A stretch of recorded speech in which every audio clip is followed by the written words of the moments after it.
എന്നെ കേൾക്കുന്ന ദൈവത്തിൻ്റെ പൈതലേ, ഏതൊക്കെ പ്രശ്നത്തിൻ്റെ നടുവിലൂടെയും ഒരു ദൈവത്തിൻ്റെ പൈതൽ നടന്നു പോകുമ്പോൾ ആ ദൈവത്തിൻ്റെ പൈതലിനെ അറിയുന്ന ഒരു ദൈവമുണ്ട്. ഇന്നലെ സൂം മീറ്റിങ്ങിലൂടെ നമ്മൾ ധ്യാനിച്ച എന്തെന്നാണ്? ഇരമ്യാവിനെ അമ്മയുടെ ഉദരത്തിൽ ഉരുവാകും മുമ്പേ എൻ്റെ ദൈവം അറിഞ്ഞു അല്ലേ? അറിഞ്ഞ ദൈവമാണ്. ഇന്ന് ഇതിനകത്ത് ഞാൻ പറയാം, നിന്നെ എന്നെ അറിയുന്നൊരു ദൈവം വന്നിട്ടുണ്ട്. അത് ഇന്നറിഞ്ഞതല്ല, ഇന്നലെ അറിഞ്ഞതല്ല, മെനഞ്ഞറിഞ്ഞതല്ല, അമ്മയുടെ ഉദരത്തിൽ ഉരുവായപ്പോൾ അറിഞ്ഞതല്ല, ഡോക്ടർമാരുടെ അടുത്ത് ചികിത്സയ്ക്ക് പോയപ്പോൾ അറിഞ്ഞതല്ല, ഞാൻ നിങ്ങൾ രക്ഷിക്കപ്പെട്ടപ്പോൾ അറിഞ്ഞതല്ല. പിന്നെയോ ലോക സ്ഥാപനത്തിന് മുമ്പേ, ലോകം ഉണ്ടാകും മുൻപേ എന്നെ നിങ്ങളെയും എൻ്റെ യേശു അറിഞ്ഞു, എൻ്റെ യേശു അറിഞ്ഞു, എൻ്റെ യേശു അറിഞ്ഞു. ഏലിയാവിനെ ദൈവം അറിഞ്ഞു. ഹല്ലേലൂയ. ഏലിയാവിനെ ദൈവം കണ്ടു, ഏലിയാവിനെ ദൈവം മനസ്സിലാക്കി. ഏലിയാവിനെ അറിഞ്ഞ ദൈവം ഒരിക്കൽ സ്തോത്രം. ഹല്ലേലൂയ. ഏലിയാവിനോട് കൂടെ എലീശ പോകുമ്പോൾ എന്നെ കേൾക്കുന്ന ദൈവത്തിൻ്റെ പൈതലേ, ഇതാ സ്തോത്രമേ, എലീശ പുറകെ പോയത് വേറെ ഒന്നിനുമല്ല, എനിക്ക് ഏലിയാവിൻ്റെ ഇരട്ടി ശക്തി വേണം. എലീശ പോയത് അതിനു വേണ്ടിയാണ്. പക്ഷേ ഹല്ലേലൂയ, പോകുമ്പോൾ ഏലിയാവ് പറഞ്ഞു, നീ പ്രയാസമുള്ള കാര്യമാണ് ചോദിക്കുന്നത്, പക്ഷെ നീ അത് കാണുമെങ്കിൽ, ഞാൻ കയറിപ്പോകുന്നത് കാണുമെങ്കിൽ നീ അതുപോലെ നിനക്ക് കിട്ടുമെന്ന് പറഞ്ഞു. കയറിപ്പോയപ്പോൾ തേരും തേരാളിയും ആര് കണ്ടു? ഏലിയാവിൻ്റെ ചുറ്റും നിൽക്കുന്നത് ആര് കണ്ടു? എലീശ കണ്ടു. ഹല്ലേലൂയ. അന്ന് ഒരുക്കിയാണ് അവിടെ വെച്ച് കണ്ടത്. ഏലിയാവിൻ്റെ ചുറ്റും എപ്പോഴും ഉണ്ടായിരുന്നെന്ന് എനിക്കറിയത്തില്ല, പക്ഷെ ഒന്ന് എനിക്കറിയാം, ആ സമയം എലീശ കാണത്തക്ക വണ്ണം തേരും തേരാളിയും ചുറ്റി നിന്നു. എന്നാൽ കണ്ടവൻ പിന്നെ നടന്നത് എങ്ങനെയെന്നറിയാമോ? ആ തേരിൻ്റെയും തേരാളിയുടെ നടുവിൽ. എലിയാവേ, നിന്റെ ചുറ്റും തേരും തേരാളി നിൽക്കുന്നത് എലീശ ഒരു തവണയെ കണ്ടിട്ടുള്ളൂ. അതെ, എലീശ ഒരു തവണയെ കണ്ടിട്ടുള്ളൂ. എന്നാൽ നിന്റെ ശിഷ്യൻ്റെ ചുറ്റും 24 മണിക്കൂറും ഏത് മലയിലും ശത്രു തൊടാതെ, ഇന്ന് ഇതിനകത്തിരിക്കുന്ന പൈതലേ, നിന്നെ അറിയുന്ന ഒരു ദൈവമുണ്ട്. നീ എവിടെ പാർക്കുമ്പോഴും, നീ എവിടെ നിൽക്കുമ്പോഴും ശത്രു പറയും ഇപ്പൊ തകർത്ത് കളയാന്നില്ല. ഇല്ല, ഒരു മുടി കൊഴിയണമെങ്കിൽ ദൈവം അറിയണം. ദൈവം അറിയാൻ നിന്നെ തൊടാൻ കഴിയത്തില്ല. ദൈവം അറിയാതെ നിനക്കൊന്നും സംഭവിക്കാൻ പോകുന്നില്ല. സ്തോത്രം. ആമേൻ. ഇതാ എലീശ ഉള്ളിടത്ത് പോവുകയാണ്, പലരെയും പറഞ്ഞയക്കുകയാണ്. അയക്കുമ്പോൾ ഇതാ ഭയങ്കര പ്രശ്നങ്ങളും പ്രതിസന്ധി ഉണ്ടായി. ആമേൻ. വലിയൊരു സൈന്യം ആക്രമിക്കാനായിട്ട് പോകുമ്പോൾ അവിടെ ഇതാ 2 രാജാക്കന്മാരുടെ പുസ്തകം 6:17 വായിക്കുമ്പോഴും 2 രാജാക്കന്മാർ 2:11-12 വാക്യം ആദ്യം വായിച്ചിട്ട് 2 രാജാക്കന്മാരുടെ പുസ്തകം 6:17 വാക്യം നമുക്ക് വായിക്കാം. 2 രാജാക്കന്മാർ 2:11-12 ആദ്യം വായിച്ചാട്ടെ. അവർ സംസാരിച്ചുകൊണ്ട് നടക്കുമ്പോൾ അഗ്നിരഥവും അഗ്നിശങ്ങളും വന്ന് അവരെ തമ്മിൽ വേർപിരിച്ചു. അങ്ങനെ ഏലിയാവ് ചുഴലിക്കാറ്റിൽ സ്വർഗ്ഗത്തിലേക്ക് കയറി. എലീശ അത് കണ്ടിട്ട്, ദൈവം അറിയുന്ന ദൈവമുണ്ട്. ഈ എലീശയുടെ ഉള്ളത്തിനകത്തിരുന്ന ഹൃദയത്തിൻ്റെ അകത്തുള്ള ആഗ്രഹം അറിയുന്നൊരു ദൈവമുണ്ട്. നീ പുറകെ നടക്കുമ്പോഴും ദാഹത്തോടെ എനിക്ക് എൻ്റെ അപ്പനെ വേണം എന്ന് നടക്കുമ്പോഴും നിന്റെ ഉള്ളം അറിയുന്നൊരു ദൈവമുണ്ട്. ചതഞ്ഞ ഓട ഒടിക്കാത്ത, പുകയുന്ന തിരിയെ കെടുത്താത്ത ഒരു ദൈവമുണ്ട്. വായിച്ചേ. എലീശ അത് കണ്ടിട്ട് എന്റെ പിതാവേ ഇസ്രായേലിന്റെ തേരും തേരാളികളും എന്ന് നിലവിളിച്ചു. അടുത്ത് പിന്നെ അവരെ കണ്ടില്ല. 2 രാജാക്കന്മാർ 6-ാം അധ്യായം അതിന്റെ 16 മുതൽ അങ്ങോട്ട് വായിച്ചാട്ടെ. അതിന് അവൻ പേടിക്കണ്ട, നമ്മോട് കൂടെയുള്ളവൻ അവരോട് കൂടെയുള്ളവരെക്കാൾ പേടിക്കണ്ട, നമ്മോട് കൂടെ ഒരുവനുണ്ട്. ദൈവപൈതലേ, നിന്റെ കൂടെ ഹല്ലേലൂയ, നിന്റെ കൂടെ ഒരുവനുണ്ട്. നീ പേടിക്കണ്ട. ആരാ? ഒരുവൻ നിന്റെ കൂടെ ഉണ്ട്. അത് യേശു ക്രിസ്തുവാണ്. സ്വർഗത്തിലെ ദൈവമാണ്. സൈന്യത്തിന്റെ അധിപതി നിന്റെ കൂടെ ഉണ്ട്. ഒരുവൻ നിന്റെ കൂടെ ഉണ്ട്. അതുകൊണ്ട് നീ പേടിക്കണ്ട. ഒന്നുകൂടെ വായിച്ചേ. അതിന് അവൻ പേടിക്കണ്ട, നമ്മോട് കൂടെയുള്ള പോകുന്നിടത്ത് വരുന്നിടത്ത് പ്രതികൂലങ്ങളായിരിക്കാം, പ്രശ്നങ്ങളായിരിക്കാം, പ്രതിസന്ധികളായിരിക്കാം, പ്രതികൂലങ്ങളും പ്രതിസന്ധികളും പ്രശ്നങ്ങളും ആയിരിക്കാം. എന്നാൽ ഞാൻ പറയാം, അവിടെ നീ പേടിക്കണ്ട. ആമേൻ. പേടിക്കണ്ട. നിന്റെ ചുറ്റും ശത്രു അടുക്കാതെ ഒരു കാവലുണ്ട്. അത് സാധാരണ കാവലല്ല, അത് അസാധാരണ കാവലാണ്. നിന്റെ ഭവനത്തിലെ കാവലുണ്ട്. നിന്റെ ഭവനത്തിലെ കാവലുണ്ട്. നിന്റെ തലമുറകളുടെ ചുറ്റുപാവ കാവലുണ്ട്. നമ്മുടെ ഭവനത്തിനും നമ്മുടെ തലമുറകൾക്ക് നമ്മുടെ കുടുംബത്തിലെ അംഗങ്ങൾക്ക് ചുറ്റും ആ കാവലുണ്ട്. ശത്രു ചിന്തിക്ക് ഇപ്പം തകർത്ത് കളയാം, ദുഷ്ടൻ ചിന്തിക്ക് ഇപ്പം തകർത്ത് കളയാം. എന്നാൽ ഞാൻ പറയാം, ക്രിസ്തുവിൽ ജീവിക്കുന്ന മകനെ മകളെ നീ പേടിക്കരുത്, നീ പേടിക്കരുത്. നീ അപ്പച്ചനിലാണോ ജീവിക്കുന്നത്? നമ്മൾ അപ്പനിലാണോ ജീവിക്കുന്നത്? പേടിക്കരുത്, പേടിക്കരുത്, പേടിക്കരുത്. അപ്പനിലാണ് ജീവിക്കുന്നത്, എന്ത് ചെയ്യല്ലേ? പേടിക്കരുത്. ധൈര്യത്തോടെ മുന്നോട്ട് പോകണം, ധൈര്യത്തോടെ മുന്നോട്ട് പോകണം. നമ്മുടെ കൂടെ സൈന്യത്തിൻ്റെ അധിപതി ഉണ്ട്. യുദ്ധം കർത്താവിനുള്ളത്, യുദ്ധം കർത്താവിനുള്ളത്, യുദ്ധം കർത്താവിനുള്ളത്, യുദ്ധം കർത്താവിനുള്ളത്, യുദ്ധം കർത്താവിനുള്ളത്. അനാവശ്യ കാര്യങ്ങളിൽ കുരുക്കി മൊർദെഖായിയെ കൊല്ലാൻ ഹാമാനൊരു കഴിമര ഒരുക്കി കേട്ടോ. സെക്കൻഡുകൾ കൊണ്ട് അവൻ്റെ പദ്ധതിയെ ദൈവം ഒടിച്ചു കളഞ്ഞു. സെക്കൻഡുകൾ കൊണ്ട് വിധിയെ തിരുത്തി എഴുതി. സെക്കൻഡുകൾ കൊണ്ട് അവൻ്റെ ചിന്തകളും പദ്ധതികളും ആലോചനകളും സ്വർഗം തിരുത്തി എഴുതി. തിരുത്തി എഴുതാൻ മണിക്കൂറുകൾ വേണ്ട ദൈവത്തിന്, ഒടിച്ചു കളയാൻ മണിക്കൂറുകൾ വേണ്ട ദൈവത്തിന്. ശത്രുവിൻ്റെ മണ്ഡലങ്ങൾ നിനക്കെതിരെ തകർത്ത് കളയെന്ന് വാദിച്ചു വരുമ്പോൾ അവയെ തകർത്ത് നിന്നെ ജയത്തോടെ നടത്താൻ ദൈവത്തിന് ഒരുപാട് വർഷങ്ങളൊന്നും വേണ്ട, ഒരു സെക്കൻഡ് മതി. ഇതിനകത്ത് തീച്ചുളയ്ക്കകത്തൂടെ പോകുന്ന പൈതലേ, നീ മനുഷ്യരെ ഭയപ്പെടണ്ട, നീ ദൈവത്തെ മാത്രം ഭയപ്പെടേ. നീ മനുഷ്യനെ ഭയപ്പെടല്ലേ, നീ മനുഷ്യനെ ഭയപ്പെടല്ലേ. മനുഷ്യ ഭയം ഒരു കെണിയാണ്, അവനെ നീ പേടിക്കല്ലേ. ധൈര്യത്തോടെ പറ, ധൈര്യത്തോടെ പറ, ഇല്ല, എൻ്റെ ദൈവം എനിക്ക് ചുറ്റുമുണ്ട്, തൻ്റെ ദൂതന്മാർ എനിക്ക് ചുറ്റുമുണ്ട്. ഈ മലയിൽ ഞാൻ തനിച്ചല്ല. ഈ പ്രശ്നം എന്ന മലയിൽ, ഈ പ്രതികൂലം എന്ന മലയിൽ, ഈ പ്രതിസന്ധി എന്ന മലയിൽ ഞാൻ തനിച്ചല്ല. പിന്നെയോ എൻ്റെ യേശു അവൻ്റെ സൈന്യങ്ങളുമായി എൻ്റെ കൂടെ ഉണ്ട്. ധൈര്യത്തോടെ പറ, ഞാൻ തനിച്ചല്ല. ധൈര്യത്തോടെ പറ. എന്തെങ്കിലും ഒരു ആരവം ദൂരെ നിന്ന് ശത്രുവിൻ്റെ ആരവം കേട്ടാൽ നിങ്ങൾ എന്ത് പറയണമെന്ന് അറിയാമോ? വഴി മാറടാ. ആര് പറയും? ആർക്ക് ധൈര്യമുണ്ട് പറയാൻ? നിങ്ങൾക്കറിയാം അല്ലേ, പ്രശ്നം ദൂരെ നിന്ന് വരുമ്പോൾ അറിയാൻ പറ്റൂല്ലേ? എന്തോ ഒന്ന് അതിൻ്റെ മണം വരുന്നുണ്ട്. ദൂരെ കൂടെ ചെറിയ വാക്കുകളും ദൂരെ കൂടെ നമുക്ക് അറിയാൻ പറ്റൂല്ലേ? അറിയാൻ പറ്റുമ്പോൾ എന്ത് ചെയ്യണം? പേടിച്ചോടണമെന്നാണോ? പിന്നെ എന്ത് ചെയ്യണം? ഈ വാ കൊണ്ടങ്ങ് കൽപ്പിക്കണം. യേശുവിൻ്റെ നാമത്തിൽ കൽപ്പിക്കുന്നു ഞാൻ, എൻ്റെ ദേശത്തിൻ്റെ കാമ്പൗണ്ടിൽ നീ കാല് വെച്ചു ആവില്ലേ എന്ന് നീ കൽപ്പിക്കുമ്പോൾ, ധൈര്യത്തോടെ കൽപ്പിക്കുക. എത്ര പേർക്ക് ആഗ്രഹമുണ്ട് എന്നെ കുടുംബത്തെ തകർക്കാൻ? നീ ഈ കോമ്പൗണ്ടിൽ എനിക്ക് എത്ര പേർക്ക് ആഗ്രഹമുണ്ട് പറയാനിത്? ധൈര്യത്തോടെ പറയണം, ധൈര്യത്തോടെ. എന്നെ ജീവിക്കാൻ അനുവദിക്കാതെ എൻ്റെ കുടുംബത്തെ തകർക്കാൻ നോക്കുന്ന ഇരുട്ടെ, നിന്റെ റൂട്ട് അതിൻ്റെ അപ്പുറത്തേ ഉള്ളൂ. പറ, ആർക്ക് ധൈര്യമുണ്ട്? പറ. Jesus, Jesus, Jesus. എൻ്റെ കുടുംബത്തിൻ്റെ സമാധാനത്തെ കെടുത്താൻ നോക്കുന്ന ഇരുട്ടെ, ഇരുട്ടെ, ഇരുട്ടെ, നിനക്ക് ഞാൻ യേശുവിൻ്റെ നാമത്തിൽ അതിരുടെയാണെന്ന് പറയാൻ ചങ്കൂറ്റമുണ്ടോ സഹോദരങ്ങളെ? നിനക്ക് എൻ്റെ വീട്ടിനകത്ത് കിടക്കാൻ അധികാരമില്ലെന്ന് പറയാൻ, എൻ്റെ കോമ്പൗണ്ടിൽ വരെ അധികാരമില്ലെന്ന് പറയാൻ, സ്വത്രം എൻ്റെ ദേഹത്ത് തൊടാൻ നിനക്ക് അധികാരമില്ലടാന്ന് പറയാൻ നിങ്ങൾ പറഞ്ഞു നോക്ക്. നിങ്ങളെ ദേശത്ത് അത് അടുക്കൂല. അവൻ്റെ പദ്ധതി അതിരിൻ്റെ അപ്പുറത്ത് കിടന്ന് ചാടിക്കൊണ്ടിരിക്കും. നിന്നിലുള്ള ഭയം അവിടെ എത്തും. നീ പേടിച്ചോടിച്ചല്ല ഇരിക്കേണ്ടത്. പിന്നെ എന്ത് ചെയ്യണം? ധൈര്യത്തോടെ കൽപ്പിക്കണം. വഴി മാറടാന്ന് പറയണം. വഴി മാറടാ, ഞാൻ യേശുവിൻ്റെ പിള്ളയാടാ, നീ എന്നെ ജീവിക്കാൻ വിടുകയില്ലല്ലേ, സ്വസ്ഥത തരികയില്ലല്ലേ, സമാധാനം തരിക, വഴി മാറിക്കോ എന്ന് പറയാൻ ധൈര്യത്തോടെ പറയണം, ചങ്കുറപ്പോടെ പറയണം. എൻ്റെ സ്വസ്ഥതയൊക്കെ എടുത്തുന്ന ഇരുട്ടെ നീ വഴി മാറിക്കോ എന്ന് പറയാൻ ഞാൻ പറയാം.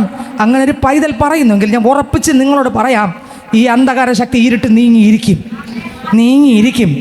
അവൻ വഴി മാറി നിൽക്കും. അവൻ ഇങ്ങോട്ട് അടുക്കാൻ പറ്റൂല. സ്വോത്രം. അവൻ പറയും, അയ്യോ അതാ ക്രിസ്തു യേശുവിൻ്റെ ശക്തിയിൽ നിറഞ്ഞ ഒരാൾ അതിരിട്ടിരിക്കുന്നേ, എനിക്ക് അതിര് കടന്നുകൂടെ. ഇത് പറയുന്ന കേൾക്കണമെങ്കിൽ നിങ്ങൾ ചെയ്തു നോക്കണം. ചെയ്തു നോക്കുമ്പോൾ അറിയാം, അടുക്കത്തില്ല അവൻ. ദൈവത്തിന് സ്വോത്രം. ഇവിടെ ഇതാ സ്വർഗത്തിലെ ദൈവത്തിൻ്റെ കൃപയിൽ നിറഞ്ഞു നിൽക്കുന്നവനെ തകർക്കാൻ ഒരു ശക്തി വരികയാണ്. വരുമ്പോൾ അയ്യോ യജമാനെ, ഇനിയിപ്പോൾ ഞാൻ എന്ത് ചെയ്യും? എന്നാൽ ഇവിടെ ഇതാ എലീശ കണ്ടു, പ്രശ്നങ്ങളുടെ നടുവിൽ കർത്താവ് തൻ്റെ ദൂതന്മാരെ അഗ്നിമയമായ രഥങ്ങളും കുതിരകളോടും കൂടെ നിർത്തിയിരിക്കുന്നത് ആര് കണ്ടു? എലീശ കണ്ടു. പക്ഷേ ബാല്യക്കാരന് കാണാൻ പറ്റിയില്ല. അയാളുടെ കണ്ണ് തുറന്നു. ആരുടെ കണ്ണ് തുറന്നു? അത് തുറക്കാൻ വേണ്ടി പുറകെ നടന്നതാ. അന്ന് തുറന്നതാ. എവിടെ വെച്ച് തുറന്നത്? ഏരിയ അവ കയറിപ്പോയപ്പോൾ തുറന്നതാ. കാരണം എന്താ? ദാഹം അന്ന് തുറന്നതാ. ലോകത്തിലെ പ്രശ്നം കണ്ടതല്ല, പിന്നെ അവിടെ നടക്കുന്ന കാര്യം. ആമേൻ. ഇന്ന് ഇതിനകത്ത് ചില മക്കൾക്ക് ആഗ്രഹമുണ്ടോ? പറ, അപ്പച്ചാ എന്നെയും കൂടെ ഒന്ന് നിറയ്ക്കണമേ, അപ്പ എന്നെയും കൂടെ ഒന്ന് നിറയ്ക്കണമേ. എനിക്കും ചിലത് കാണുവാൻ, അഗ്നിരഥങ്ങൾ കാണുവാൻ, അഗ്നിശ്വങ്ങൾ കാണുവാൻ, യേശുവെ തേരും തേരാളിയും കാണുവാൻ, ദൂതന്മാരെ കാണുവാൻ, രാജാവിനെ കാണുവാൻ, അപ്പന്റെ കൃപ എനിക്ക് തിരിച്ചറിയുവാൻ. ഹല്ലേലൂയ, സ്തോത്രം. അവിടെ വെച്ച് അയാളുടെ കണ്ണെന്ത് ചെയ്തു? തുറന്നു. പക്ഷേ ഈ ബാല്യക്കാരൻ്റെ കണ്ണെന്ത് ചെയ്തില്ല? തുറന്നില്ല. എന്നാൽ സ്തോത്രം ബാല്യക്കാരനോട് പറയുകയാണ്, വായിച്ചേ. അതിനവൻ പേടിക്കേണ്ട, നമ്മോട് കൂടെയുള്ളവൻ അവരോട് കൂടെയുള്ളവരെക്കാൾ അവരോട് നമ്മോട് കൂടെ ഒരുവനുണ്ട്, അവൻ അവരോട് കൂടെ ഉള്ളവനേക്കാൾ അധികം എന്ന് പറഞ്ഞു. നമ്മളോട് കൂടെ ഒരുത്തനുണ്ട്. ആരാ? യേശു ക്രിസ്തു, സർവശക്തൻ, സർവജ്ഞാനി, സർവവ്യാപിയാകുന്ന ദൈവം നമ്മുടെ കൂടെ ഉണ്ട്. ആ ദൈവം അവരോട് കൂടെ ഉള്ളവനേക്കാൾ അധികമാണ്. അടുത്ത വരി. പിന്നെ എലീശ പ്രാർത്ഥിച്ചു. പിന്നെ എലീശ ഒറ്റ പ്രാർത്ഥന. അടുത്ത് യഹോവേ ഇവൻ കാണത്തക്കവണ്ണം, കണ്ടോ, ഇവൻ കാണത്തക്കവണ്ണം ഇവന്റെ കണ്ണ് തുറക്കണമേ എന്ന് പറഞ്ഞു. ഇവന്റെ കണ്ണ്. നീ ഇപ്പം വീഴും, ഇപ്പം തകരും, ഇപ്പം തീരും, ഇപ്പം അവസാനിക്കും എന്ന് പറയുമ്പോഴും ഇല്ല, അവസാനിക്കയില്ല, ഇല്ല, തീരുകയില്ല, ഇല്ല, നീ തകർന്നു പോകയില്ല, ഇല്ല, നീ നശിച്ചു പോകയില്ല. പിന്നെയോ തീരുമെന്ന് പറയുമ്പോൾ ദൈവം പറയും, ഇല്ല, ഞാൻ കണ്ണ് തുറക്കും, അവിടെ നടക്കുന്ന സംഭവങ്ങൾ കാണാൻ. നീ പോകുമ്പോൾ ചിലരൊക്കെ നിന്നെ നോക്കിയിട്ട് പറയും, അയ്യോ എന്ന് പറയൂലേ, ഇപ്പം ഇതോടെ തീർന്നു പറയൂലേ. പക്ഷെ തീരാൻ വിടാനല്ല ദൈവം നിന്നെ വിളിച്ച് വേർതിരിച്ചത്. തീച്ചൂളക്കകത്തൂടെ ഒരു തിളങ്ങുന്ന മുത്താക്കി, തിളങ്ങുന്ന മുത്താക്കി നിന്നെ ഈ ശോധനയ്ക്കകത്തിരുത്തി കൃത്യമായിട്ട് ദൈവം സംസാരിക്കും. നിന്നെ ഈ തീച്ചൂളക്കകത്തിരുത്തി നിന്നോട് കൃത്യമായിട്ട് സംസാരിക്കും. നിന്നെ അറയിലിരുത്തി കൃത്യമായിട്ട് സംസാരിക്കും. നിന്നോട് സംസാരിക്കാൻ വേണ്ടിയാണ് നിന്നെ ഒറ്റയ്ക്കാക്കിയത്. എൻ്റെ ദൈവത്തിന്റെ ശബ്ദം നിനക്ക് കേൾക്കണമെങ്കിൽ ചില സാഹചര്യങ്ങൾ നിന്നെ ഒറ്റയ്ക്കാക്കും. നീ പേടിക്കരുത്. അപ്പോഴും എന്തുണ്ട്? ദൂത സൈന്യം ചുറ്റും ഉണ്ട്. വായിച്ചേ. എലീശയുടെ ചുറ്റും അഗ്നിമയമായ കുതിരകളും രഥങ്ങളും കൊണ്ട് മല നിറഞ്ഞിരിക്കുന്ന കണ്ടു. അടുത്ത് അവർ അവന്റെ അടുക്കൽ വന്നപ്പോൾ എലീശ യഹോവയോട് പ്രാർത്ഥിച്ചു, ഈ ജാതിയെ അന്ധത പിടിപ്പിക്കും. ഈ ജാതി എന്ത് ചെയ്തു?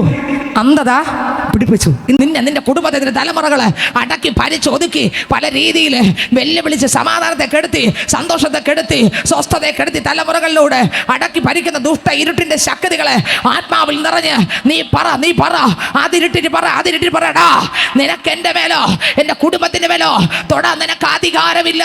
യേശുവിന്റെ നാമത്തിൽ അന്ധത പഠിക്കുന്നെന്ന് പറ. ഹല്ലേലൂയ, സ്തോത്രം. അങ്ങനെ പറയുമ്പോൾ നടക്കോ? ഉറപ്പായിട്ട് നടക്കും. അതിന് വിട്ടിങ്ങോട്ട് വരുമോ?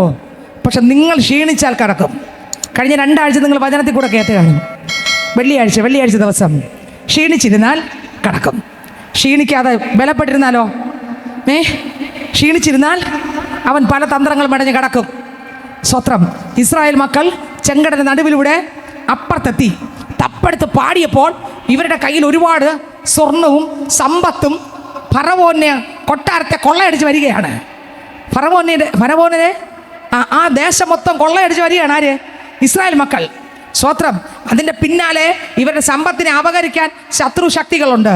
പക്ഷേ ഇവരിന്ന് അപഹരിക്കാൻ പറ്റില്ല. കാരണം എന്താ? ചെങ്കടൽ വരുന്നവരെയും പുറകെ വന്നു. പക്ഷെ ഇവരുടെ സ്വർണ്ണമൊന്നും ഇവരുടെ പണം എടുക്കാൻ പറ്റില്ല. കാരണം എന്താ? അത്രയ്ക്ക് ഇവർ ശക്തിയുള്ളവരായിരുന്നു, പ്രാർത്ഥനയുള്ളവരായിരുന്നു, വിശ്വാസമുള്ളവരായിരുന്നു, ശക്തിയോടെ കൽപ്പിക്കാൻ അധികാരമുള്ളവരായിരുന്നു. ആമേൻ. ഇവരെ കൊള്ളയടിക്കാൻ പറ്റിയില്ല, ഇവരെ തൊടാൻ പറ്റിയില്ല, ഇവരെ അടുക്കാൻ പറ്റിയില്ല. അവരെ 7 അയൽവക്കത്ത് വരുമ്പോൾ കത്തി എരിഞ്ഞ് അമരുമായിരുന്നു. കാരണം എന്താ? അവർ തീയായിരുന്നു.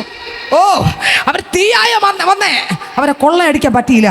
പക്ഷെ ഇങ്ങോട്ട് വന്ന് അവർ പാപം ചെയ്യാൻ തുടങ്ങിയപ്പോൾ സംഭവം വഴി അവർ പാപം ചെയ്യാൻ തുടങ്ങിയപ്പോൾ ആ പാപം നിമിത്തം അവർ ബാക്കിലായി, അവർ തളർന്നു, അവർ ക്ഷീണിച്ചു.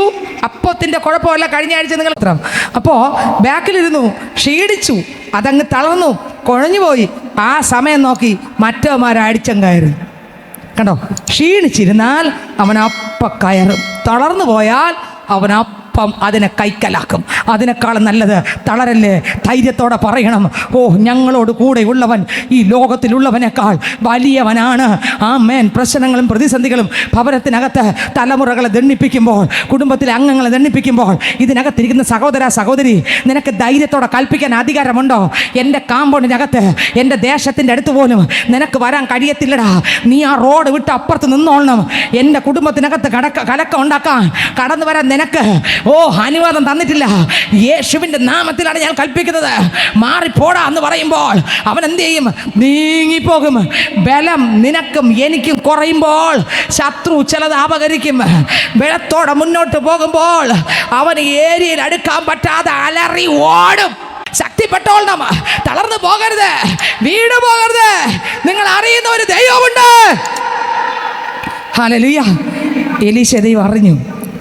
എലീശ ഏലിയാവിൻ്റെ ചുറ്റും ഒരിക്കലേ കണ്ടുള്ളൂ. പക്ഷേ ദാഹിച്ചവൻ്റെ ചുറ്റും 24 മണിക്കൂറും പോകുന്ന വഴിക്ക് വരുന്ന വഴിക്ക് ഏത് മലയിലും പിന്നെ ഇതേ ഉള്ളൂ. അവിടെ ഒറ്റ വട്ടേ കണ്ടുള്ളൂ. പിന്നെ അന്ന് മുതൽ എപ്പോഴും ദൂതന്മാരെ കാണുകയാ. ഇന്നിതിനകത്തും അവിടെ ഒരിക്കൽ കണ്ണ് തുറന്നതേ ഉള്ളൂ. പിന്നെ ആ കണ്ണടഞ്ഞില്ല.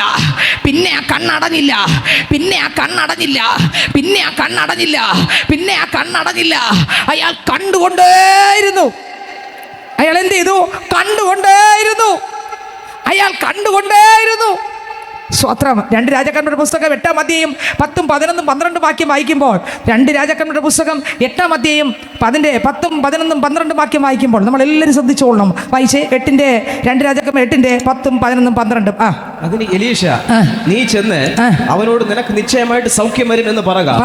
എന്നാൽ അവൻ നിശ്ചയമായി മരിച്ചു പോകുമെന്ന് യഹോവ എനിക്ക് വെളിപ്പെടുത്തി തന്നിരിക്കുന്നു എന്ന് പറഞ്ഞു. അവനെ ലജ്ജ തോന്നുവോളം, പ്രവാചകൻ ലജ്ജ തോന്നുവോളം അവൻ കണ്ണു പറിക്കാതെ അവനെ ഉറ്റുനോക്കി. അടുത്തവരെ ദൈവപുരുഷൻ കരഞ്ഞു. അടുത്തവരെ പറ്റുന്നില്ല. കഠിന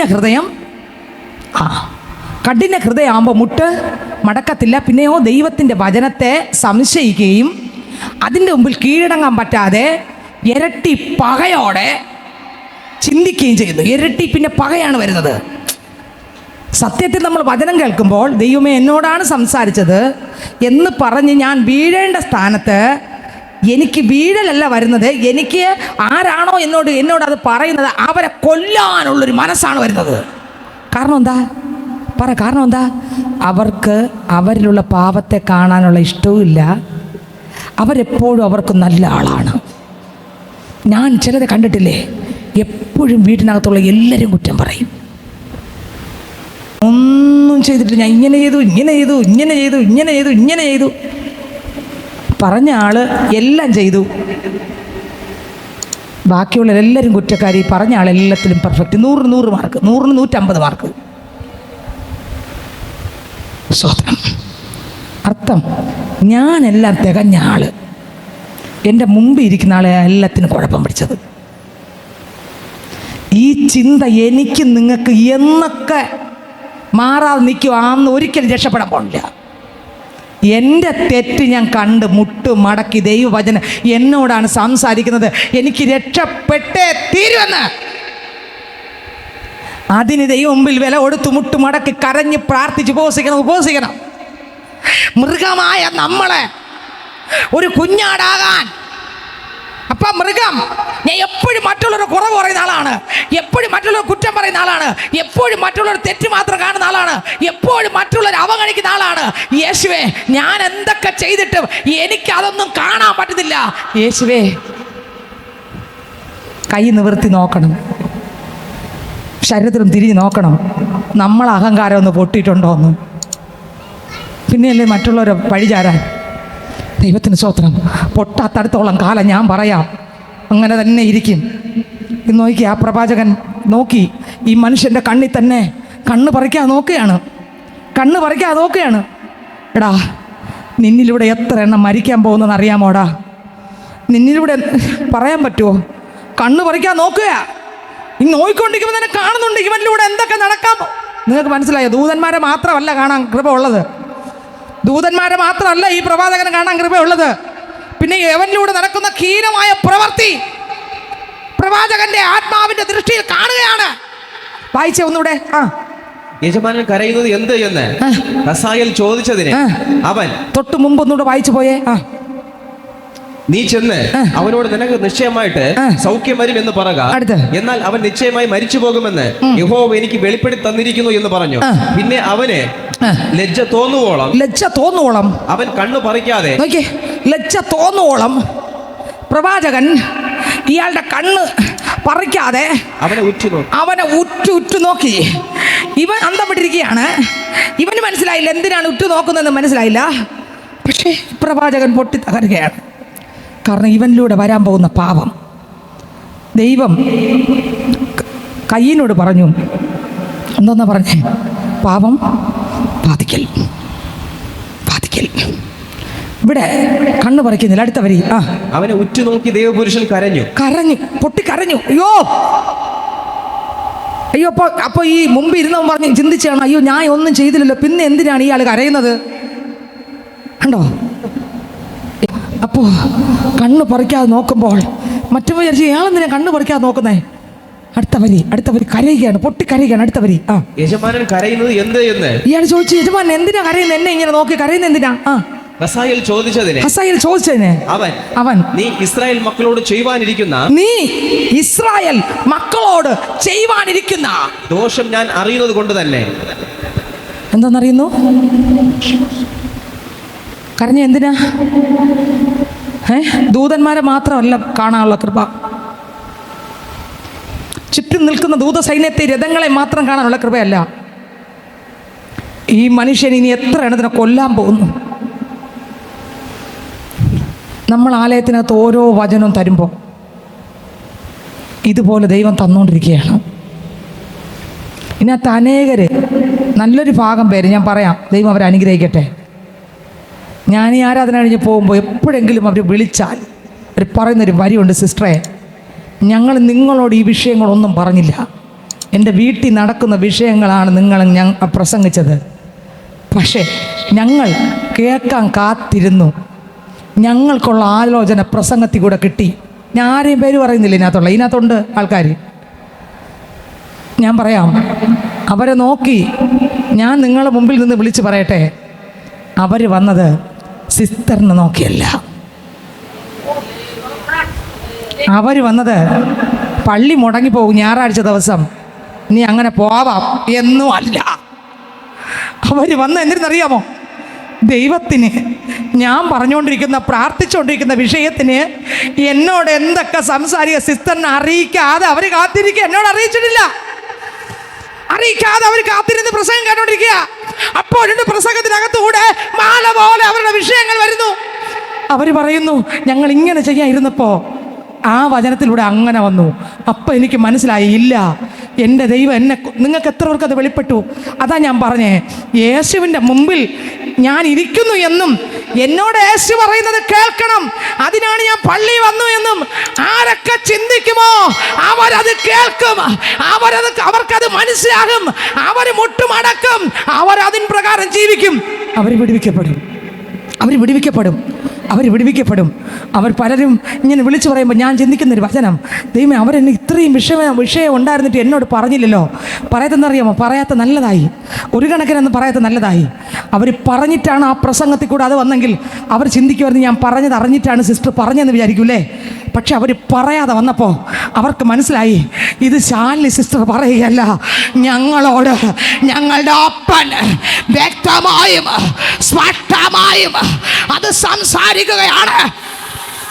ഓ glory glory glory glory, hallelujah. അങ്ങനെയുള്ള ഒരുപാട് പേർ ഈ ആലയത്തിനകത്തുണ്ട്. അവരെ ഓർത്ത് ഞാൻ എൻ്റെ ദൈവത്തെ സ്തുതിക്കുന്നു. എങ്ങനെയുള്ളവരെന്നറിയാമോ? എങ്ങനെയുള്ളവരാണ് അത് അംഗീകരിക്കുന്നറിയാമോ? ആമേൻ. അപ്പോസ്തല പ്രവൃത്തികളുടെ പുസ്തകം 10-ാം അധ്യായം വായിക്കുമ്പോൾ അതിനകത്തൊരു വാക്യമുണ്ട്.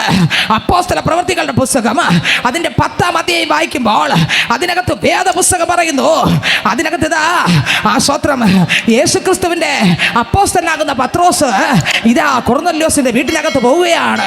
കൊർന്നല്യോസിന്റെ വീട്ടിൽ പോകുമ്പോൾ കൊർന്നല്യോസ് ഇതാ ഒരു കൂട്ടം പേരെ ആൾക്കാരെ വിളിച്ചു വരുത്തി വീട്ടിലിരിക്കുകയാണ്. എന്തിനെന്നറിയാമോ? ഇതാ പത്രോസ് വരും.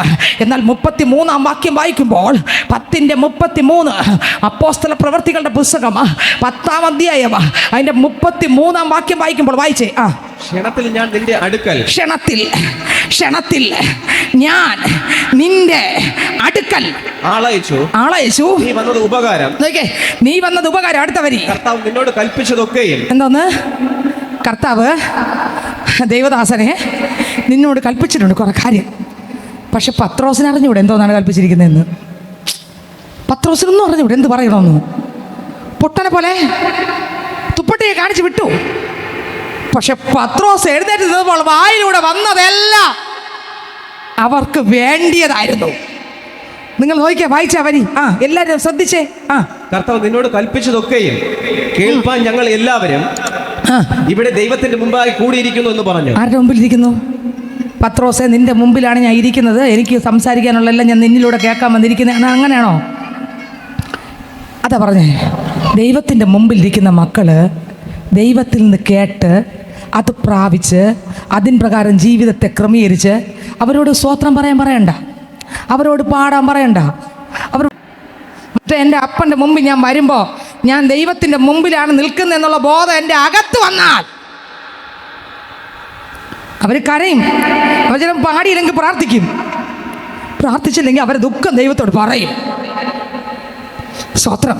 അവരെ ഹൃദയം തുറന്ന് ദൈവത്തോട് നിലവിളിച്ച് പറയും, അപ്പാ ഞാനിന്നുണ്ടല്ലോ ഈ പള്ളിക്കകത്ത് വന്നത് ഇന്ന വിഷയമാണ് അപ്പാ, എൻ്റെ ജീവിതം ഇങ്ങനെയാണ്, എൻ്റെ സ്വഭാവം ഇങ്ങനെയാണ്, എനിക്കൊരു മാറ്റം വരുന്നില്ല, എന്നെ ഒന്ന് തൊടണമേ. ദൈവത്തിന് സ്തോത്രം. ആരും പറയണ്ട. ദൈവത്തിന് സ്തോത്രം. അത് ആരെ കാണാൻ വരുന്നവര്, ആരുടെ ശബ്ദം കേൾക്കാൻ വരുന്നവരെ അങ്ങനെ വരൂ, ആരാധിക്കൂ. അപ്പനെ കാണാൻ വരുന്നവര്, അപ്പൻ്റെ ശബ്ദം കേൾക്കാൻ വരുന്നവര്, അപ്പൻ പറയുന്നത് കേൾക്കാൻ വരുന്നവർക്ക് ആ വചനം കേൾക്കുമ്പോൾ എന്നെ തകർക്കുന്നു നല്ല തോന്നുന്നത്. പിന്നെയോ എൻ്റെ അപ്പന് എന്നോടുള്ള ഇഷ്ടം കൊണ്ട് ഇതാ എൻ്റെ കുഴപ്പങ്ങൾ, എൻ്റെ കുറവുകൾ, എൻ്റെ തെറ്റുകൾ, എൻ്റെ സ്വഭാവങ്ങൾ ഇതാ വെളിപ്പെടുത്തിക്കൊണ്ടേയിരിക്കുന്നു. ഇല്ല, എനിക്കിത് വിട്ട് ഓടാൻ പറ്റത്തില്ല.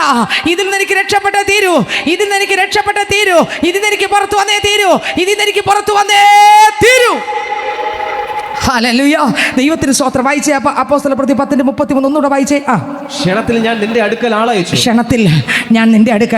ആളയച്ചു. അടുത്ത വരി, നീ വന്നത് ഉപകാരം. കർത്താവ് നിന്നോട് കൽപ്പിച്ചതൊക്കെയും കേൾപ്പാൻ ഞങ്ങൾ എല്ലാവരും. കണ്ടോ, കർത്താവ് നിന്നോട് പറഞ്ഞതൊക്കെയും. ശാലിനി സിസ്റ്ററെ, നിന്നെ ഇന്ന് ഏൽപ്പിച്ചത്, അല്ലെങ്കിൽ പാസ്റ്ററെ നിങ്ങളിലൂടെ ഇന്ന് എൻ്റെ ദൈവം എന്നോട് സംസാരിക്കാൻ പോകുന്നത് കേൾക്കാൻ വേണ്ടി ഞാൻ വന്നിരിക്കുന്ന ദൈവത്തിൻ്റെ മുമ്പിലാണ്. ഞാൻ പള്ളിക്കകത്തല്ല ഇരിക്കുന്നത്, ഞാൻ പള്ളിയിൽ ഒരു കസേരയിലല്ല, അല്ലെങ്കിൽ താഴെയല്ല ഞാൻ ഇരിക്കുന്നത്. ഞാൻ ഇരിക്കുന്ന ഒരു പാദപീഠമുണ്ട്, ഞാൻ വന്നിരിക്കുന്ന ഒരു സ്ഥലമുണ്ട്, ഞാൻ നോക്കുന്ന ഒരു മുഖമുണ്ട്, ഞാൻ ഇരിക്കുന്ന ഒരു സ്ഥലമുണ്ട്. അത് ദൈവത്തിന്റെ പാദപീഠമാണ്.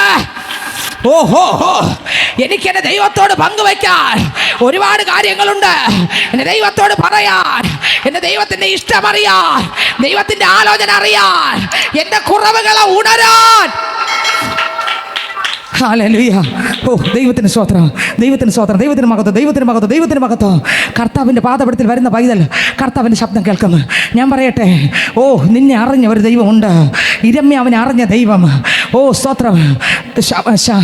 ഈ ഏലിയാവിൻ്റെ കൂടെ നടന്ന എലീശയുടെ ഹൃദയം അറിഞ്ഞു, അവൻ്റെ ആഗ്രഹം അറിഞ്ഞ ദൈവം അവൻ്റെ കണ്ണുകളെ തുറന്ന് ഏലിയാവിൻ്റെ ചുറ്റും മിന്നിയ ചിലതിനെ മാത്രമല്ല കണ്ടത്, അതിനുശേഷം പാപം നിറഞ്ഞ് ചിലരുടെ ജീവിതത്തിനകത്ത് സംഭവിക്കാൻ പോകുന്നത് മാത്രമല്ല കണ്ടത്, പിന്നെയോ താൻ പോകുന്നിടത്തും വരുന്നിടത്തും തനിക്ക് ചുറ്റും നിൽക്കുന്ന ദൂത സഞ്ചയങ്ങളെ, അവന് ചുറ്റും നിൽക്കുന്ന സംരക്ഷണങ്ങളെ, അവന് ചുറ്റുമുള്ള കാവലിനെ, അവന് ചുറ്റും ദൈവം ഒരുക്കിയിരിക്കുന്ന സംരക്ഷണത്തെ, എൻ്റെ ദൈവം അവന് കൃപ കൊടുത്തു കാണാൻ അവർ 24 മണിക്കൂറും അതിനകത്ത് തന്നെ പാർത്തു. ഇതിനകത്തോട്ട് വന്നിരിക്കുന്ന പൈതലേ, ഒന്ന്, എന്നെയും നിങ്ങളെ അറിയുന്നൊരു ദൈവമുണ്ട്, എൻ്റെയും നിങ്ങളുടെ ഹൃദയം അറിയുന്ന ദൈവമുണ്ട്. അതുകൊണ്ട് പേടിക്കരുത്. കൽപ്പിക്കാൻ പറ്റുമ്പോൾ കൽപ്പിച്ചോളണം, പ്രാർത്ഥിക്കാൻ പറ്റുമ്പോൾ പ്രാർത്ഥിച്ചോളണം, സന്തോഷം വരുമ്പോൾ സ്തോത്രം പറഞ്ഞ് സ്തുതിച്ച് പാടി നിർത്താൻ ചെയ്തോളണം. ഓ ഹല്ലേലൂയ. ക്ഷീണിച്ചു പോകരുത്, കുഴഞ്ഞു പോകരുത്, തളർന്നു പോകല്ലേ. തളർന്നാൽ അവൻ നിന്നെ തളർച്ചയെ കൈകാര്യം ചെയ്യും. പക്ഷേ നീ തളരാതെ മുന്നോട്ട് പോയാൽ അവൻ നിന്നെ തൊടുകയില്ല. അറിയുന്നൊരു ദൈവം. സ്തോത്രം. നമ്മുടെ ഹൃദയത്തിനകത്തുള്ള കാര്യങ്ങളും അറിയുന്നൊരു ദൈവമുണ്ട്. മത്തായി സുവിശേഷം അതിൻ്റെ 22 വായിക്കുമ്പോൾ, മത്തായി സുവിശേഷം 22 അതിൻ്റെ 18 വാക്യം വായിക്കുമ്പോൾ, വായിച്ചേ, 17ഉം 18ഉം വായിച്ചേ. നിനക്ക് എന്ത് തോന്നുന്നു? നിനക്ക് എന്ത് തോന്നുന്നു? കൈസർ കരം കൊടുക്കുന്നത്. അറിയുന്നൊരു ദൈവം ഇതിനകത്ത് വന്നിട്ടുണ്ട്. അറിയുന്നൊരു ദൈവം. ഓരോ വചനം കേൾക്കുമ്പോൾ, ഞാൻ നേരത്തെ പറഞ്ഞു, എലീശയുടെ ദാഹം അറിഞ്ഞൊരു ദൈവമുണ്ട്. അവൻ്റെ യാത്രകളെല്ലാം അറിഞ്ഞൊരു ദൈവമുണ്ട്. അവന് കൽപ്പിക്കാൻ അധികാരമുണ്ട്. അവന് കാണാൻ കണ്ണുമുണ്ട്. അവനറിയ എന്നെ തൊടാൻ ഒരു പിശാചിനും കഴിയത്തില്ല. ഇന്ന് ഈ ആലോചന അകത്തങ്ങോട്ട് ഇറങ്ങട്ടെ. 2, ഇത് മാത്രമല്ല അറിയുന്നത്. പിന്നെയോ വായിച്ചേ. നിനക്ക് എന്ത് തോന്നുന്നു? കൈസർക്ക് കരം കൊടുക്കുന്നത് വിഹിതമോ അല്ലയോ എന്ന് പറഞ്ഞു തരണമെന്ന് പറയിച്ചു. അടുത്ത വരി. യേശു അവരുടെ ദുഷ്ടത അറിഞ്ഞു. യേശു അവരുടെ എന്തറിഞ്ഞു? അപ്പൊ ദുഷ്ടതയും അറിയുന്ന, ആഗ്രഹം മാത്രം അറിയുന്ന ദൈവമല്ല, നിനക്ക് കാണാൻ പറ്റുമെന്ന് മാത്രം അറിയുന്ന ദൈവമല്ല, ദുഷ്ടത അറിയുന്ന. നമ്മളെ ഹൃദയത്തിനകത്ത് ദുഷ്ടത വെച്ചോണ്ടിരിക്കരുത്. ദുഷ്ട സ്വഭാവം വേണ്ട നമുക്ക്. അത് വേണ്ട. അതൊരു ദൈവവൈദ്യന് വേണ്ട. വേണ്ട ദുഷ്ട സ്വഭാവം. ദുഷ്ട സ്വഭാവം എന്ന് പറഞ്ഞാൽ പിടിച്ചാൽ കിട്ടാത്തൊരു സ്വഭാവം, പൊട്ടാത്ത സ്വഭാവം, ഞാൻ മുട്ടുമടക്കാത്ത സ്വഭാവം, ഞാൻ ഉടയാത്ത സ്വഭാവം, ഞാൻ എന്നിലുള്ള ഞാൻ പറയുന്നത് തന്നെ നടക്കണം എന്ന് ചിന്തിക്കുന്നൊരു സ്വഭാവം, ഒരിടത്തും കീഴ്പ്പെടാത്ത സ്വഭാവം. അല്ലെങ്കിൽ ഭാര്യ എന്തെങ്കിലും പറഞ്ഞാൽ പോട്ടെന്ന് പറയാനുള്ള മനസ്സ്, അല്ലെങ്കിൽ ഭർത്താവ് എന്തെങ്കിലും അയ്യോ പോട്ടെന്ന് പറയാനുള്ള മനസ്സ്, ക്ഷമിക്കാനുള്ള മനസ്സ്, ഞാൻ പറഞ്ഞത് തന്നെ നടക്കണം, കേട്ടില്ല എന്ന് പോകാനുള്ള മനസ്സ്, അല്ലെങ്കിൽ എൻ്റെ ഭാഗത്തൊരു വീഴ്ച വന്നു, അയ്യോ നീ ക്ഷമിക്കണേ എന്ന് പറയാനുള്ള മനസ്സ്. ദൈവത്തോടും ആ മനസ്സില്ല, മനുഷ്യനോടും ആ കുറ്റമറ്റ മനസാക്ഷി ഇല്ല. ഞാനെന്നാ ഒരു അഹങ്കാരം. കണ്ടോ, വായിച്ചേ. നിന്റെ ദുഷ്ടത. യേശു അവരുടെ ദുഷ്ടത അറിഞ്ഞു. യേശു അവരുടെ ദുഷ്ടത അറിഞ്ഞു. നോക്കിയേ, അറിയുന്നൊരു ദൈവമുണ്ട്. ബലഹീനത വരുമ്പോൾ നിന്നെ ബലം പകരണമെന്ന് അറിയുന്നൊരു ദൈവം ഉണ്ട്. ശത്രു നിന്നെ തകർത്ത് കളയുമെന്ന് പറയുമ്പോൾ തകർക്കാതെ നിന്റെ ചുറ്റും ദൂതന്മാർ നിൽക്കുന്നത് നിന്റെ കണ്ണിൽ കാണിപ്പിക്കാൻ അറിയുന്നൊരു ദൈവവും. നിങ്ങൾക്ക് മനസ്സിലായോ? ഇനി അകത്തുള്ള ദാഹം മറ്റാർക്കും അറിഞ്ഞൂടാ. ദൈവം അറിഞ്ഞിട്ട് നിനക്കത് തരാൻ കഴിവുള്ളവനും ആണ്. അത് ആ ദാഹവും അറിയുന്നവനാണ് ആര്? ദൈവം. ഇനി ആരുടെയെങ്കിലും അകത്ത് ദുഷ്ടത വന്നാൽ അതും ആരറിയും? പറ, അതും ആരറിയും? ഉറപ്പാണ്. എൻ്റെ നിങ്ങളുടെ അകത്ത് വേഷമൊന്നും, വീണ്ടും വീണ്ടും പറയുന്നു, വേഷമൊന്നും നമ്മളെ പൊക്കി പറയുന്ന ആളാണോ? എങ്കിൽ ഞാൻ പറയാം, നിങ്ങൾ 100% മുട്ടുമടക്കിയേ തീരും. എൻ്റെ അടുത്തിരിക്കുന്ന ആളിനെക്കാളും എനിക്ക് കൊള്ളാമെന്ന് നിങ്ങൾക്ക് തോന്നുന്നെങ്കിൽ, ആർക്കെങ്കിലും തോന്നുന്നുണ്ടോ? എൻ്റെ അടുത്തിരിക്കുന്ന ആളിനേക്കാളും ഞാൻ കൊള്ളാം എന്ന് തോന്നുന്നെങ്കിൽ ഞാൻ പറയാം, അടുത്തിരിക്കുന്ന ആൾ ശരിയാണ്, നിങ്ങൾ ശരിയല്ല. കാരണം എന്നിൽ ഞാൻ കാണുന്നത് ആരെയാ? പരീശനെയാണ്. പരീശനെ കാണുന്നിടത്തോളം കാലം ഞാൻ ചെയ്യുന്നതെല്ലാം നല്ലതെന്നേ വചനം പറഞ്ഞിരുന്ന അവർ അംഗീകരിക്കില്ല. അവർക്കെല്ലാം അറിയാന്നേ തോന്നും. അവർ അംഗീകരിക്കേയില്ല. അവർ പറയുന്ന തന്നെ നടക്കണമെന്ന്, അവർ പറയുന്നതിൻ്റെ അപ്പുറത്തില്ലെന്ന്, ഞാൻ പറയും പോലെ തന്നെ നടക്കണം, അതിൻ്റെ അപ്പുറത്തൊന്നും നടക്കൂല എന്ന്. അങ്ങനെ വരുമ്പോൾ നോക്കിക്കൊള്ളണം സ്വത്രം എന്തൊക്കെ സംഭവിക്കുമെന്ന്. ക്ഷമിക്കാനും സഹിക്കാനും പറ്റുന്നില്ല. അകത്ത് കിടക്കുന്ന ദുഷ്ടതകളെല്ലാം ആരറിയും? നമ്മുടെ അകത്ത് എന്ത് ദുഷ്ടത ഉണ്ടെങ്കിൽ ഇത് ആരറിയും? അതുകൊണ്ട് നമ്മുടെ അകത്ത് എന്ത് വരല്ലേ, ഇതൊക്കെ ആര് കാണും? ഇതൊക്കെ ആരറിയും? വീണ്ടും നമ്മൾ വായിക്കുമ്പോൾ യോഹന്നാൻ 18:4 വായിക്കുമ്പോൾ, വായിച്ചേ, യോഹന്ന സുവിശേഷം 18:4. നമ്മുടെ ഹൃദയത്തിനകത്ത് ദുഷ്ടത ഉണ്ടെങ്കിൽ അറിയുന്നൊരു ദൈവമാണ്. തീർന്നില്ല. യോഹന്നാൻ 18:4. യേശു തനിക്ക് നേരിടാൻ ഉള്ളത് നോക്കിയേ, യേശു തനിക്ക് നേരിടാനുള്ള സകല പ്രശ്നങ്ങളും എല്ലാം അറിഞ്ഞു പുറത്തു ചെന്നു. യേശു അറിഞ്ഞു. എന്തെന്നറിഞ്ഞു? ഇന്ന പ്രശ്നങ്ങൾ ഇതാ നേരിടാൻ പോകുക, ഇന്ന പ്രതിസന്ധികളിതാ നേരിടാൻ ചങ്കൂറ്റത്തോടെ യേശു പുറത്തങ്ങോട്ട് ഇറങ്ങി ചെന്നു. നിങ്ങൾ ആരെ തിരയുന്നു? ഹോ, യേശു അറിയാതെ അല്ല അവിടെ വന്നേ, അറിയാതെ പിടിച്ചോണ്ട് പോയതല്ല, അറിയാതെ അറസ്റ്റ് ചെയ്തല്ല, പിന്നെയോ നേരിടാനുള്ളത് എല്ലാം അറിഞ്ഞു. മറ്റൊരാളിൻ്റെ വിഷയം മാത്രം അറിയുന്നവനല്ല നമ്മുടെ ദൈവം. യേശുവിൻ്റെ കാര്യം യേശുവിന് അറിയാം. ദുഷ്ടത അറിയുന്ന മാത്രമല്ല ദൈവം, യേശുവിൻ്റെ കാര്യവും അറിയാം. എൻ്റെയും നിങ്ങളുടെ ദാഹം മാത്രം അറിയുന്ന ദൈവമല്ല. ഞാനും നിങ്ങളും പേടിച്ച് ഭയപ്പെട്ടിരിക്കുകയാണ്, അതുകൊണ്ട് ദൂതസൈന്യത്തെ കാണിച്ചു കൊടുക്കണം, അത് കാണാനുള്ള കണ്ണ് തുറക്കണം, എങ്കിലേ പിടിച്ചു നിൽക്കുകയുള്ളൂ എന്ന് മാത്രം അറിയാവുന്ന ദൈവം മാത്രമല്ല, പിന്നെയോ നമ്മുടെ കർത്താവിന് അറിയാം കർത്താവിന് വരാൻ പോകുന്ന പ്രശ്നങ്ങളെല്ലാം. ആമേൻ. ഒന്നുകൂടെ വായിച്ചാ വരി.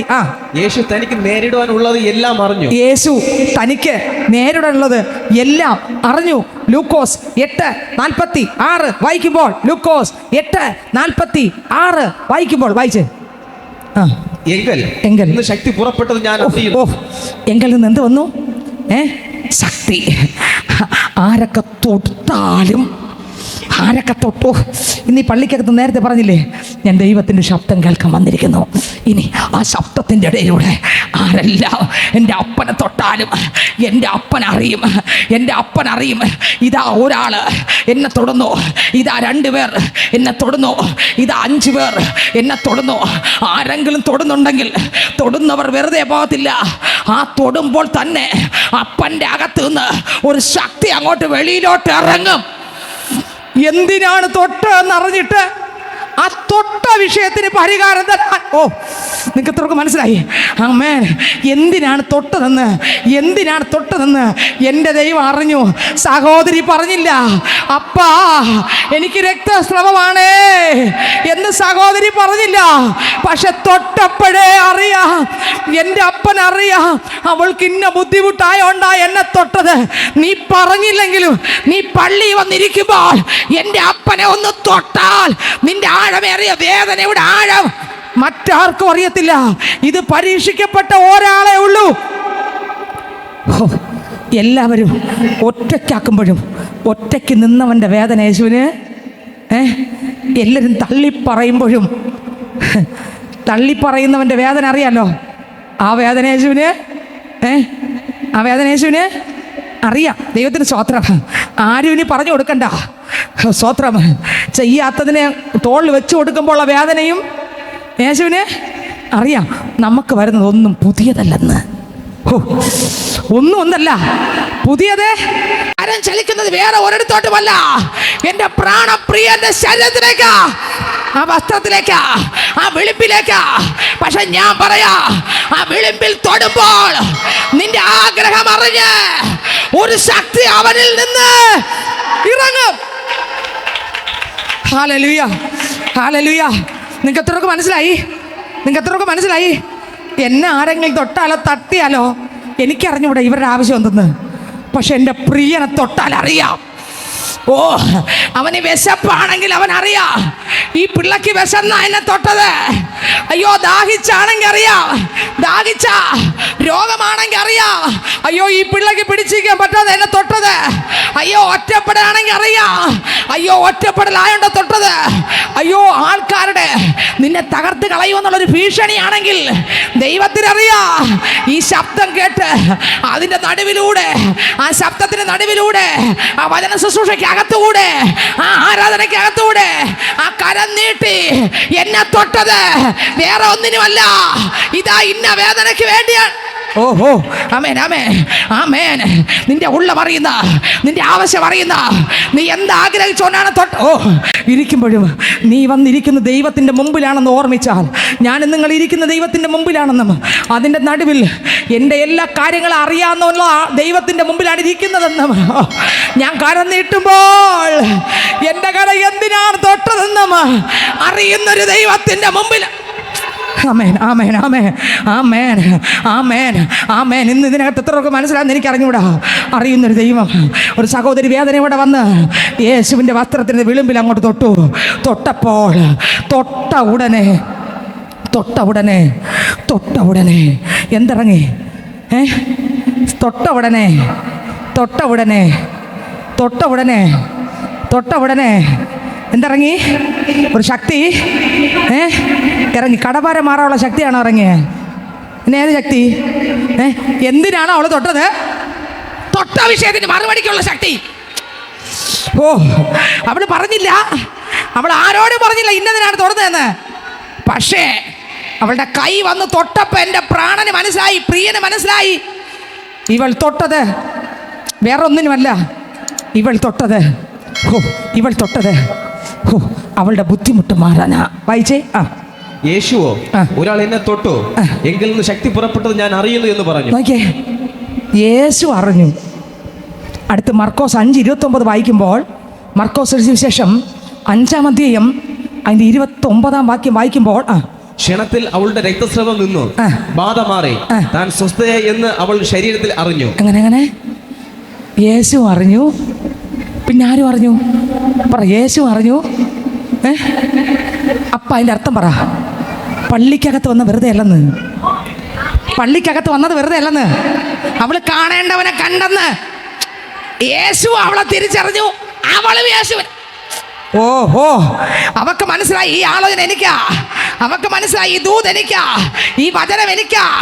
ഓ, അവൾ വന്നിരിക്കുന്ന എന്തിനെന്ന് പറയാതെ അവളുടെ ആഗ്രഹം അവൾ കൈ നീട്ടിയത് ദൈവത്തിന് മനസ്സിലായി.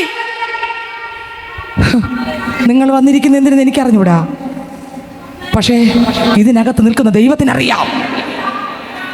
എന്നെ ദൈവത്തിനറിയാം എന്തൊക്കെയാണ് കാര്യമെന്ന്. ദൈവം കാണുന്നുണ്ട്, ദൈവം അറിയുന്നുണ്ട്, നമ്മൾ അറിയുന്നില്ല. പക്ഷേ യേശു അറിഞ്ഞു, യേശുവിൽ നിന്ന് ശക്തി ഇറങ്ങി. സഹോദരി അറിഞ്ഞു. രണ്ടുപേരും രണ്ട് സ്ഥലത്തറിഞ്ഞതാണ്. യേശു അറിഞ്ഞു, യേശുവിൽ നിന്ന് ശക്തി ഇറങ്ങി. സഹോദരി ഉടനെ അറിഞ്ഞു. സഹോദരിയിൽ രണ്ടുപേരും പരസ്പരം പറഞ്ഞില്ല, പിന്നെയാ പറഞ്ഞേ. പക്ഷെ രണ്ടുപേരും അറിഞ്ഞു. പിന്നെയാണ് ശക്തി പുറപ്പെട്ട കാര്യമൊക്കെ വെളിപ്പെട്ടത്. സാക്ഷ്യം. അതിൻ്റെ അർത്ഥം എന്താ? ഞാൻ ദൈവത്തിൻ്റെ മുമ്പിലാണ് പള്ളിക്കകത്ത് വന്നിരിക്കുന്നതെന്നും എനിക്കുള്ള ആലോചനയാണെന്നും ഞാൻ തിരിച്ചറിഞ്ഞ് ഈ കൈ പതുക്കെ ഒന്ന് നീട്ടി ആ പ്രാണപ്രിയനെ ഒന്ന് ആ വസ്ത്രത്തിന് തൊങ്ങലൊന്ന് തൊട്ടാൽ തൊടലേൽക്കുന്ന ദൈവം പറയും, ഇവളെന്നെ തൊട്ടത് വേറെ ഒന്നിനുമല്ല, ഇന്ന വിഷയത്തിനാണ്. ഇവൻ എന്നെ തൊട്ടത് വേറെ ഒന്നിനുമല്ല, ഇന്ന വിഷയത്തിന് ആണ്. അറിയുന്ന ദൈവം. ലൂക്കോസ് 24:31 വായിക്കുമ്പോൾ, ലൂക്കോസ് 24:31 വായിച്ചേ. ഉടനെ അവളുടെ കണ്ണ് തുറന്ന് അവർ അവനെ അറിഞ്ഞു, യേശുവിനെ. അമ്മേ, എമ്മാവൂസിലേക്ക് രണ്ടുപേർ പോയി. അവർക്കൊന്നും അറിയത്തില്ല. ഒരുപാട് പേര് പറയുന്നുണ്ട് യേശുവിനെ അവിടെ കാണാനൊന്നും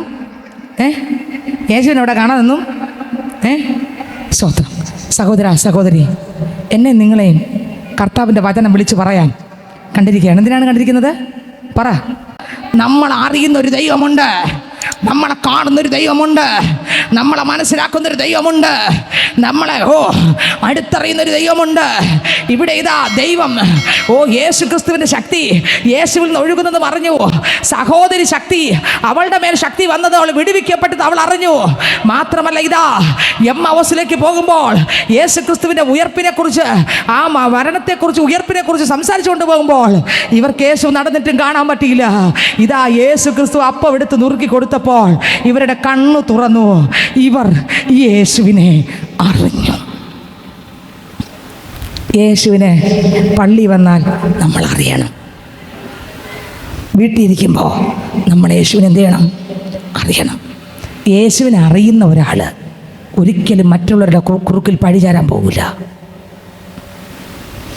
നീ ഇന്നത് ചെയ്ത് 1, 2, 3 എന്നിട്ട് എഴുതാൻ പോകില്ല. അതാരാ? യേശുവിനെ അറിഞ്ഞവരാ. അറിഞ്ഞവരുടെ സ്വഭാവമാണ് ഞാൻ പറഞ്ഞേ. നീ അങ്ങനെ ഇങ്ങനെയൊന്നും പറയാൻ പോകില്ല. യേശുവിനെ അറിഞ്ഞിട്ടുണ്ടെങ്കിലേ പറയൂ. യേശുവിനെ അറിയാത്തവരെല്ലാം പറഞ്ഞുകൊണ്ടിരിക്കും. യേശുവിനെ അറിഞ്ഞവർക്ക് അങ്ങനെ പറയാൻ പറ്റില്ല. കാരണം അവർ തന്നെ നോക്കി, തന്നെ വിധിച്ച്, തന്നെ ശോധന ചെയ്ത്, എന്നെ തന്നെ എരിച്ചുടച്ച് തകർത്ത് തരിപ്പണമാക്കി ചാകാൻ ഏൽപ്പിച്ച് ക്രിസ്തു നിറയാൻ ഏൽപ്പിച്ചു കൊടുക്കും. 1, 2 വാക്യം കൂടെ വായിച്ച് നമ്മൾ പ്രാർത്ഥിക്കും. സ്വത്ര അറിയുന്ന ദൈവം. ശക്തി പുറപ്പെട്ടതറിഞ്ഞു, പിന്നെ സഹോദരി സൗഖ്യമായ സഹോദരി അറിഞ്ഞു. പിന്നെ യേശു ആണെന്ന് കണ്ണ് തുറക്കാത്തവർ കണ്ടറിഞ്ഞു. തീർന്നില്ല, മനുഷ്യൻ്റെ അകത്തിരുന്ന ദുഷ്ടത യേശു അറിഞ്ഞു. ഇനി യോഹന്നാൻ 4:10 വാക്യം വായിച്ചേ. യോഹന്നാൻ 4:10 കൂടെ വായിച്ചേ. നീ ദൈവത്തിന്റെ ദാനവും നിന്നോട് കുടിപ്പാൻ ചോദിക്കുന്നവൻ ആരെന്നും അറിഞ്ഞു എങ്കിൽ. കണ്ടോ, നിന്നോട് കുടിപ്പാൻ ചോദിക്കുന്നവൻ ആരെന്നും അറിഞ്ഞെങ്കിൽ നീ അവനോട് ചോദിക്കുകയും അവൻ ജീവനുള്ള വെള്ളം നിനക്ക് തരികയും ചെയ്യുമായിരുന്നു. അവൻ എന്ത് തരും? ഇന്ന് ഇതിനകത്തിരിക്കുന്ന പൈതങ്ങളെ ഞാൻ പറയട്ടെ, അറിയാത്തവർക്ക് വെള്ളം കിട്ടിയിട്ടില്ല, അറിഞ്ഞവർക്കെല്ലാം കിട്ടിയിട്ടുണ്ട്. നിങ്ങൾക്ക് മനസ്സിലായോ? അറിയാത്തവർക്കൊന്നും കിട്ടിയിട്ടില്ല, അറിഞ്ഞവർക്ക് ആ ജീവന്റെ ജലം കിട്ടിയിട്ടുണ്ട്. കർത്താവിന് ഇത്ര പേര് അറിഞ്ഞിട്ടുണ്ട്. ഒന്നുകൂടെ വായിച്ച 10-ാം വാക്യം. നീ ദൈവത്തിന്റെ ദാനവും നിന്നോട് കുടിപ്പാൻ ചോദിക്കുന്നവൻ ആരെന്നും അറിഞ്ഞുവെങ്കിൽ നീ അവനോട് ചോദിക്കുകയും അവൻ ജീവനുള്ള വെള്ളം നീ അവനോട് ചോദിക്കും, എന്നിട്ട് അവൻ ജീവനുള്ള വെള്ളം നിനക്ക് തരികയും ചെയ്യുമായിരുന്നു. 1 ചോദിച്ചിട്ടില്ല, 2 അറിഞ്ഞിട്ടില്ല. അറിയുകയും ചെയ്ത്, അറിഞ്ഞിരുന്നെങ്കിൽ നീ ചോദിക്കുമായിരുന്നു, ചോദിച്ചെങ്കിൽ തരുമായിരുന്നു. അറിയുന്നൊരു ദൈവം, ഏത് പ്രതികൂലത്തിലും അറിയുന്നൊരു ദൈവം. ഞാൻ പറഞ്ഞു, ഏലിയാവിനെ അറിഞ്ഞ ദൈവം, എലീശയുടെ ദാഹം അറിഞ്ഞ ദൈവം, ദുഷ്ടത അറിഞ്ഞ കർത്താവ്, സൗഖ്യമായത് സൗഖ്യമായെന്ന് സഹോദരി അറിഞ്ഞു ശരീരത്തിൽ. ഇനി കർത്താവ് അപ്പമെടുത്ത് നുറുക്കി കൊടുത്തപ്പോൾ അവിടെ ഇതാ യേശുക്രിസ്തു കർത്താവെന്നറിഞ്ഞു. കണ്ടോ, സ്തോത്രം. തീർന്നില്ല, നീ അറിഞ്ഞെങ്കിൽ നിനക്ക് ഞാൻ എന്തോന്ന് തരുമായിരുന്നു? നിത്യജീവനെ തരുമായിരുന്നു. ഇന്ന് ഇതിനകത്ത് നീ കുടിക്കാൻ ചോദിച്ചെങ്കിൽ, നിന്നോട് ചോദിക്കുന്നവൻ ആരെന്ന് നീ അറിഞ്ഞില്ല, അറിഞ്ഞെങ്കിൽ നീ അവനോട് ചോദിക്കുമായിരുന്നു. ഇന്നതിനകത്ത് എന്തിനു വന്നെന്നും എന്താണ് വിഷയമെന്നും അറിയുന്നൊരു ദൈവമുണ്ട്. ഒന്ന് കര നീട്ടാമെങ്കിൽ, ഒന്ന് ആ കർത്താവിലേക്ക് നോക്കാമെങ്കിൽ, ഒന്ന് എന്നെ മരിക്കാൻ ഏൽപ്പിക്കാമെങ്കിൽ, ഇന്ന് വിടുവിക്കുന്ന കർത്താവ് നമ്മുടെ ആലയത്തിനകത്തുണ്ട്.